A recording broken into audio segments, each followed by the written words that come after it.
Hello friends, welcome to online engineering. इस lecture में हम लोग बात करने वाले हैं about multi staging of pumps. Multi staging का मतलब होता है कि हम लोग दो या उससे ज़्यादा नंबर ऑफ पंप्स का यूज़ करते हैं to lift water.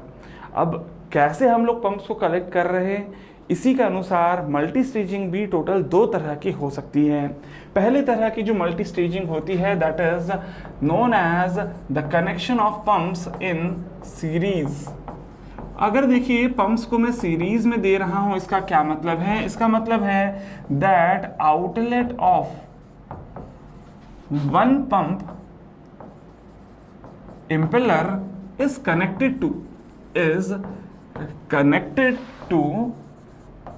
inlet of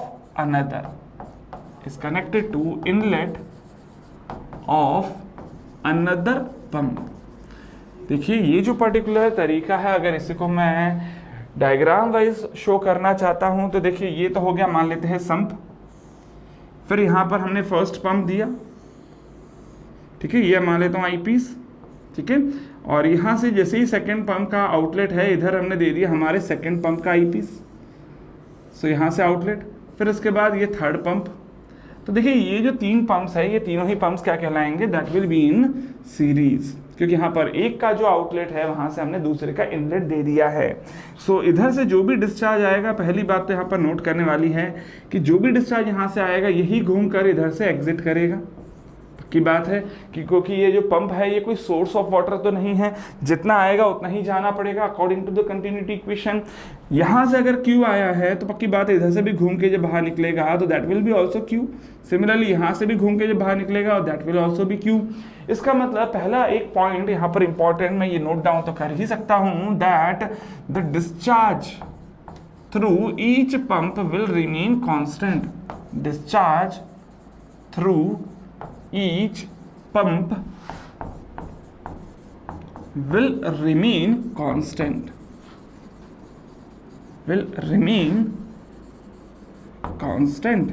अच्छा, दूसरा पॉइंट यहां पर सुनते हैं। देखिए क्या होगा, कुछ प्रेशर इंक्रीज, कुछ एनर्जी हमारी इसने दी होगी। मैं मान लेता हूं इसने जो एनर्जी इंक्रीज करी है दैट इज E1, और इसके कारण जो मैनोमेट्रिक हेड आ रहा है दैट इज H1। पक्की बात है सिर्फ अगर ये पंप दिया होता तो H1 हाइट तक पानी ऊपर जा पाता, जबकि इसके कारण भी अगेन कुछ एनर्जी एक्स्ट्रा मिलेगी on the same water, same liquid पे ये यहाँ पर दोबारा वर्क होने वाला है और उसमें भी एक्स्ट्रा एनर्जी मिलेगी E2। और इसके कारण अगर मैं मान लेता हूँ that the height of rise of the water is H2। Similarly अगर मान लीजिए इसमें भी height of rise energy E3 के कारण H3 हो रहा है, तो मैं यहाँ पर बोल सकता हूँ that the total lifting height of water in such particular pumps which are connected in series। ऐसी सीरीज में अगर हमने पंप्स को लगा दिया है तो जो टोटल लिफ्टिंग होगी that will be equals to the summation of heads provided by each of the different pumps. जितने भी पंप्स होंगे उन सभी का जितना भी हेड वो देते हैं इंडिविजुअली, उनका समीशन हो जाएगा। बट अगर मान लीजिए सभी के सभी पंप्स सेम है, एक जैसी है, सेम परफॉर्मेंस वाली है, तो उस केस में क्या होगा, सभी के लिए जो आउटपुट हेड है H की वैल्यू सेम रहेगी। तो अगर n नंबर ऑफ पंप्स है तो n टाइम्स मल्टीप्लाई कर दोगे in the head of single pump to get the total head. So कुछ इस तरह का फॉर्मूला बन जाता है अगर आपकी सभी के सभी पंप्स का आउटपुट सेम है और वहां पर हमें टोटल आउटपुट कैलकुलेट करना हो तो। लेकिन ये तो बात हो गई कि अगर मैंने यहाँ पर पंप्स को कनेक्ट किया है इन सीरीज, ये पंप्स क्यों सीरीज में कनेक्ट की गई, तो ये आप चीज समझ सकते हो कि ये कनेक्शन आपने पक्की बात है डिस्चार्ज इंक्रीज करने के लिए नहीं किया है, बल्कि ये इंक्रीज करता है क्या, total lifting height of water increase करता है। तो अगर हाई हेड तक आपको लिफ्ट करना होगा तो फिर वहां पर आप पंप्स को कनेक्ट करते हो इन द सीरीज। चलिए अभी बात करते हैं यहाँ पर इसी के अलावा सेकंड जो तरीका है मल्टी स्टेजिंग ऑफ पंप्स का, that is the connection of pumps in parallel. Pumps in parallel का मतलब क्या है? पंप्स इन पैरेलल, इसका मतलब है यहां पर पहली बात ध्यान रखना that output of all output of all pumps is added in a single common pipe, added in a single common pipe for delivery, common delivery pipe, where as out input कहां से लिया जाएगा, input is also from same sump, is also from same sump। ठीक है, क्या मतलब है इसका कि अगर देखिए ये है हमारा संप है, ये हमारा संप है, तो आपने क्या करा, सभी के सभी जो भी पंप्स है सभी के लिए संप आपने सेम रखा, तो सभी पंप्स के लिए संप क्या है, सेम है। और प्लस इन सभी पंप से जो हमारा पानी एग्जिट करके डिलीवरी पाइप में जाएगा, वो डिलीवरी पाइप सभी के लिए मैंने क्या दे दी, सेम दे दी। मतलब ये तो हो गई पंप्स, और ये पंप्स के सभी का सभी जिनका आउटलेट पानी है वो क्या कर दिया मैंने, सेम एक ही पाइप में डिलीवरी के लिए दे दिया है। तो यहाँ पर आप देखेंगे कि सभी के लिए डिलीवरी पाइप भी सेम है और सभी का लिए जो संप है वो भी सेम है। Then such particular pumps given are set to be in parallel. ऐसे सभी के सभी पंप्स जिनके लिए डिलीवरी पाइप और संप सेम होगा उनको क्या बोल देते हैं हम लोग, as the connected in parallel. लेकिन अगर इसकी भी बात करते हैं हम लोग यहाँ पर, तो पहला पॉइंट क्या लिख सकता हूँ मैं यहाँ पर, देखेंगे सभी के लिए लिफ्टिंग हाइट क्या है, सभी के लिए लिफ्टिंग हाइट क्या है यहाँ पर, सेम दिख रही है। दैट मीन्स आप ये बोल सकते हो that head remains constant. Head तो चेंज नहीं हो रहा है जिसके लिए ये पंप्स वर्क कर रही हैं, बट अगर इधर से डिस्चार्ज Q आया है या Q1 आया है, इधर से डिस्चार्ज Q2 आया है, इधर से डिस्चार्ज Q3 आया है, तो पक्की बात है यहाँ से डिस्चार्ज ऐड होगा कितना, Q1, इधर से कितना डिस्चार्ज ऐड होगा Q2, और इधर से कितना डिस्चार्ज ऐड होगा Q3। तो अगर मैं फाइनली आपको पूछता हूँ that what will be the total discharge in the delivery pipe, that will be the summation of all three. ठीक है, सो इसका मतलब यहाँ पर मैं ये लिख सकता हूँ that discharge is increased if the pumps are connected in series, discharge is increased। ठीक है, सो अगर मैं यहाँ पर पूछता हूँ what is the total discharge, total discharge की वैल्यू क्या होगी, Q1 plus Q2 plus Q3, जबकि हेड की वैल्यू क्या होगी, तो that will be equals to head only for a single pump. ठीक है, लेकिन अगर मान लीजिए सेम पंप्स हैं, सभी के लिए डिस्चार्ज सेम होगा, तो वहां पर क्या बोल सकते हैं that the total discharge will be equals to n times of discharge from a single pump. तो ऑफ कोर्स ये दो तरह से कनेक्शन दिया जा सकता है। अगर मैं मल्टी स्टेजिंग करना चाहता हूँ पंप्स की, मल्टी स्टेजिंग का मतलब क्या था कि जब मैं दो या उससे ज़्यादा पंप्स को कनेक्ट करना चाहता हूँ for the pumping of water, तो उसको हम लोग बोलते हैं as the multi staging of pump. अगर मैं सिंगल ही पंप दे रहा हूँ तो उसको बोल देते हैं as the single stage pump. Generally जो हम लोग नॉर्मली एक ही पंप यूज़ करते हैं उसको क्या बोल देते हैं, as the single stage pump. अच्छा, अगर आप लोगों को याद हो, क्या हम लोग कहीं पे भी पंप्स सीरीज में लगाते हैं? बिल्कुल सीरीज में लगाते हैं।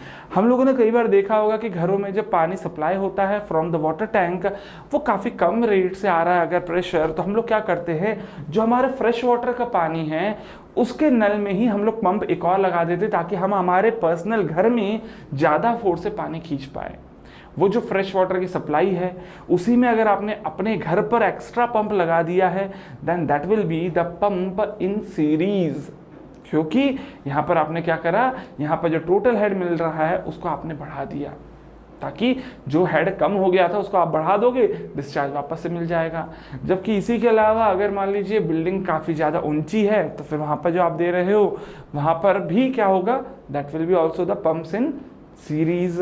जबकि अगर मान लीजिए एक पर्टिकुलर खेत है, खेत के अंदर आपको पानी डालना है और वहाँ पर आपने क्या करा, सेम एक नदी है जहाँ से 3-4 खेत के जो भी किसान हैं वो पंप डालकर वहाँ से पानी खींचते हैं, तो एक्चुअली वहाँ पर उन्होंने क्या करा कि सभी के सभी पंप्स का संप क्या है, वो तालाब है, लेकिन वहाँ से डिस्चार्ज दिया तो अपने अपने खेतों में दे दिया, तो वो सब क्या हो जाएगा, that will be your pumps in parallel. So of course ये हमारे लाइफ टाइम के एग्जाम्पल्स हो सकते हैं, बट अभी बात करते हैं यहाँ पर हम लोग about the examples for numericals. ठीक है, देखते हैं यहाँ पर पहला क्वेश्चन क्या बोलता है। पहला क्वेश्चन यहाँ पर बोल रहा है that it is required to pump up water out of a deep well under a total head of 90 metre. A number of identical pumps of design speed 1000 and specific speed 30 with a rated capacity of 15 meter cube per second are available। ठीक है, तो बोल क्या रहा है यहाँ पर, specific speed दे दी है। वैसे तो स्पेसिफिक स्पीड फॉर पंप के लिए फॉर्मूला अभी तक आप लोगों ने नहीं पढ़ा है, लेकिन मैं फॉर्मूला आप लोगों को बता देता हूँ, डेरिवेशन हम लोग आगे चलकर देखेंगे ही। सो ये फॉर्मूला होता है हमारा स्पेसिफिक स्पीड ऑफ पंप के लिए। स्पेसिफिक स्पीड की वैल्यू दे दी हम लोगों को यहाँ पर दिया है as 30। So this is NS 30 दिया है।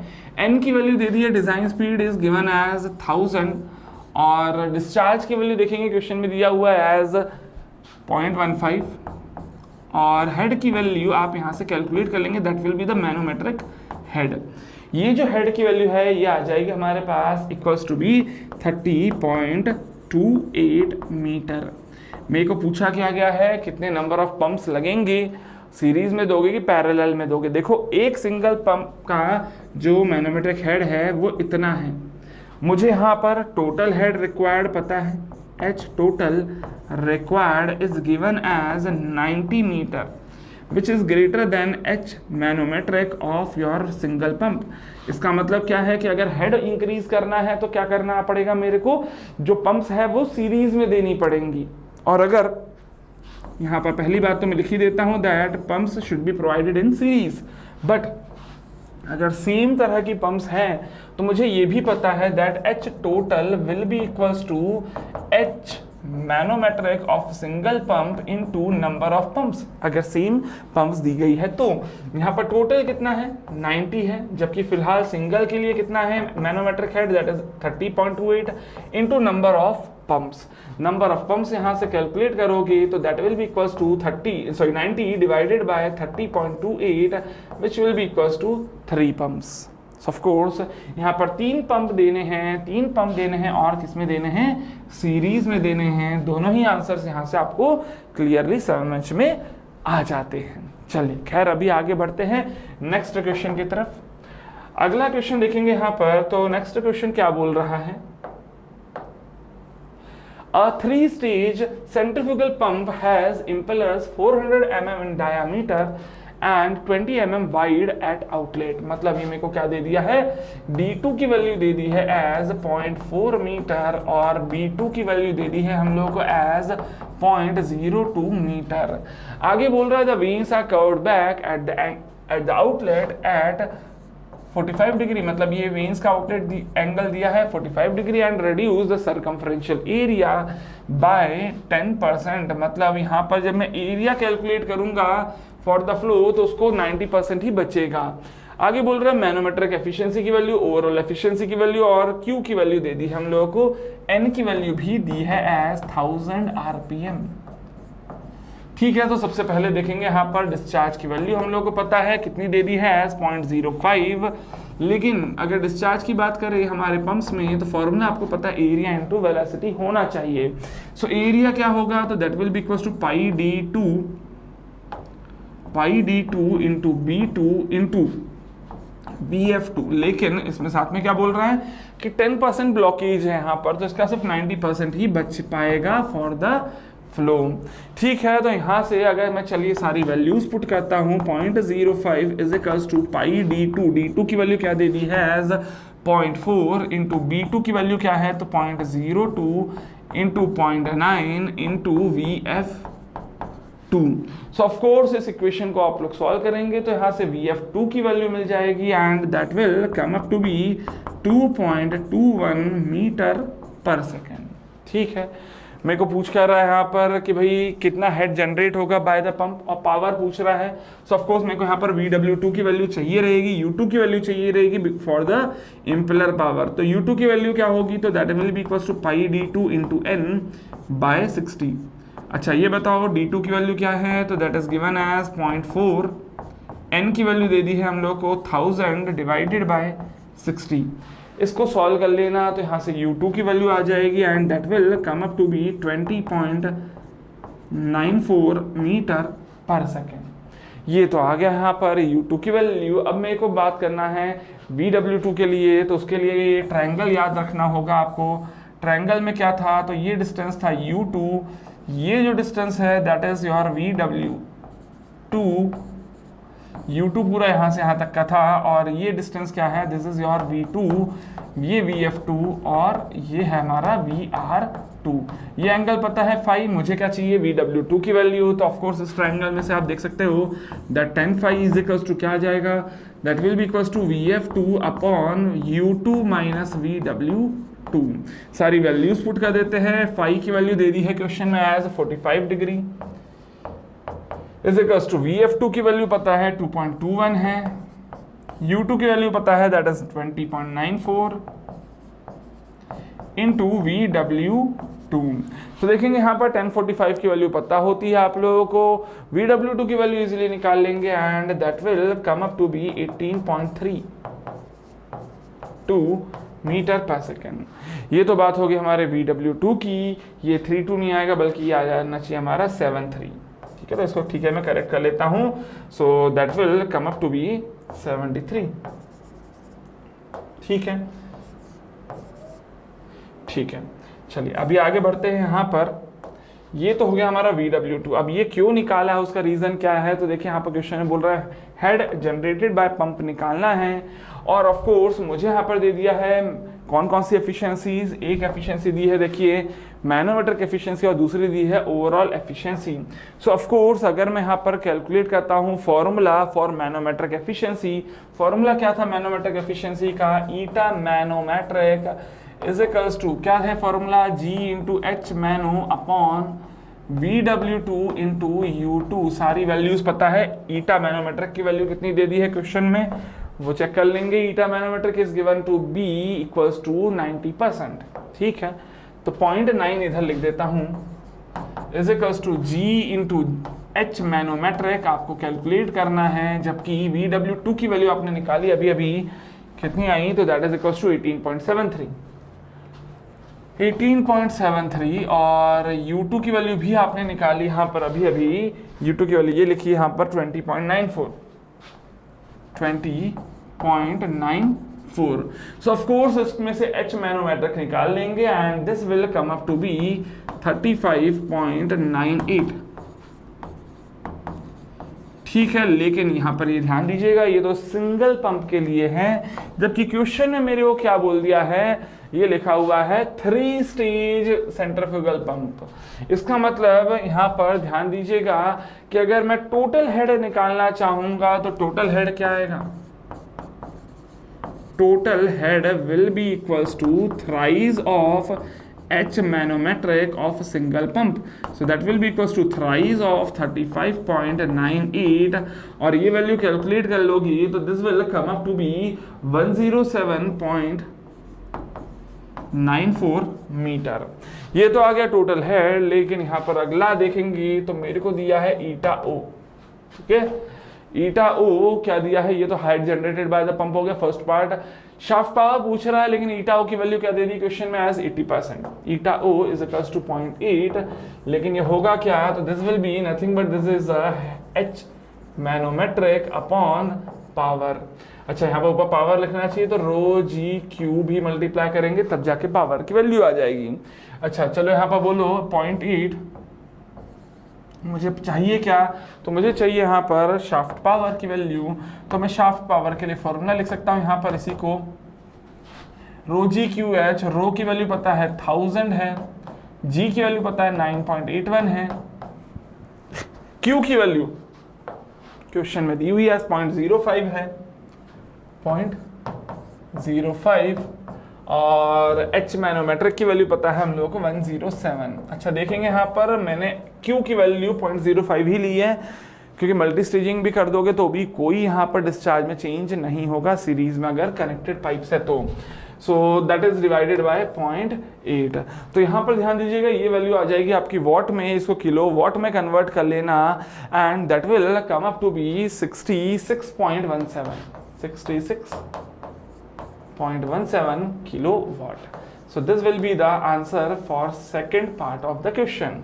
जबकि टोटल हेड की वैल्यू निकालना था, ये हो जाएगा हमारा first part of the question. तो इजीली यहाँ पर ये सभी क्वेश्चंस बन जाते हैं आपके जो भी मल्टी स्टेजिंग में पूछे जाते हैं। ये तो वो क्वेश्चंस है जो कि कन्वेंशनल लेवल के क्वेश्चंस है। ऑब्जेक्टिव में तो खैर और भी ज़्यादा इजी क्वेश्चंस आते हैं, उनको भी हम लोग बिल्कुल चेक करेंगे directly from your previous year questions. I hope ये जितना भी कंसेप्ट अभी मैंने बताया आपको, ये सब कुछ आपको क्लियर हो गया होगा। हम लोग चलिए मिलते हैं अगले लेक्चर में कुछ और नए कंसेप्ट और नए क्वेश्चंस के साथ। तब तक लगातार पढ़ते रहे, बढ़ते रहे। Happy engineering.